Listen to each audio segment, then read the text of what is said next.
सदियों पहले एक छोटे से गांव के किनारे एक विशाल जंगल था जिसे लोग जादुई जंगल कहते थे। इस जंगल के बारे में कई कहानियां मशहूर थीं। कुछ कहते थे कि वहां सुंदर परियां रहती हैं, तो कुछ का मानना था कि वहां खतरनाक प्राणियों का बसेरा है।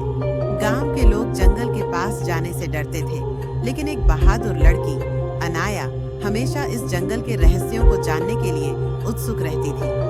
एक दिन जब अनाया अपने दोस्तों के साथ गांव के पास खेल रही थी, उसे एक चमकती रोशनी दिखी जो जंगल के अंदर से आ रही थी। वह चकित थी क्योंकि उसने पहले कभी ऐसी रोशनी नहीं देखी थी। उसका कौतूहल बढ़ गया और वह धीरे धीरे उस रोशनी की ओर बढ़ने लगी। जंगल में प्रवेश करते ही उसे एक मीठी सरगोशियां सुनाई देने लगी, जैसे कोई उसे बुला रहा हो।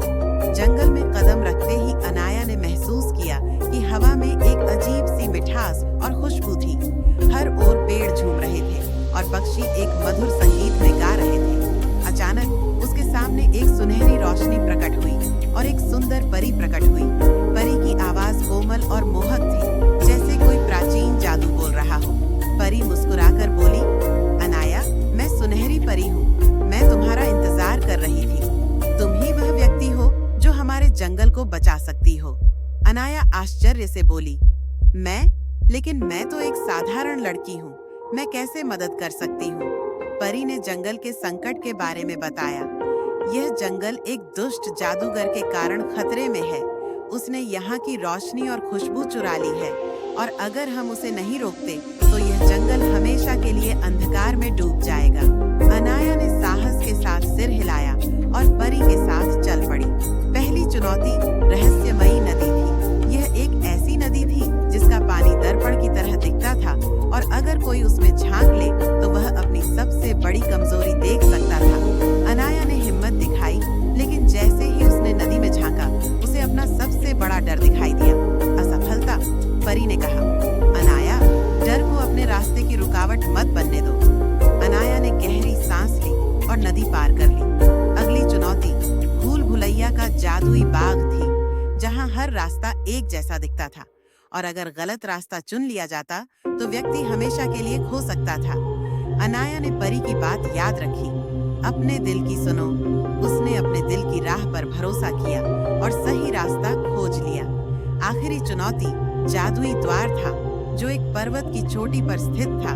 उसे खोलने के लिए एक विशेष मंत्र बोलना पड़ता था, जो केवल वही जान सकता था जिसके दिल में सच्चाई और भलाई हो।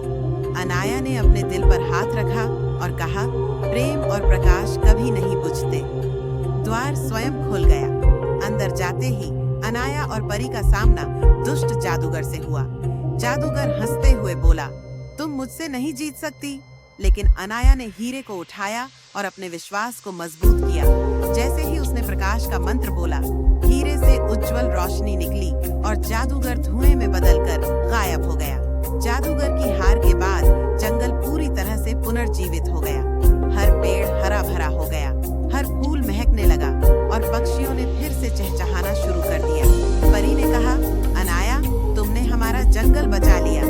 परी ने अनाया को एक जादुई हार दिया, जो उसे हमेशा याद दिलाएगा कि वह विशेष है। उस हार में एक कोमल रोशनी चमक रही थी, जो हर उस व्यक्ति को शक्ति दे सकती थी जो अच्छाई में विश्वास करता हो। अनाया मुस्कुराकर बोली, यह मेरा सपना था कि मैं किसी जादुई कहानी का हिस्सा बनूं और आज वह सच हो गया। फिर एक चमकदार रोशनी के साथ अनाया ने खुद को अपने गांव के पास खड़ा पाया। सब कुछ सामान्य था, लेकिन उसके दिल में हमेशा के लिए जादुई जंगल की यादें संजोई हुई थी।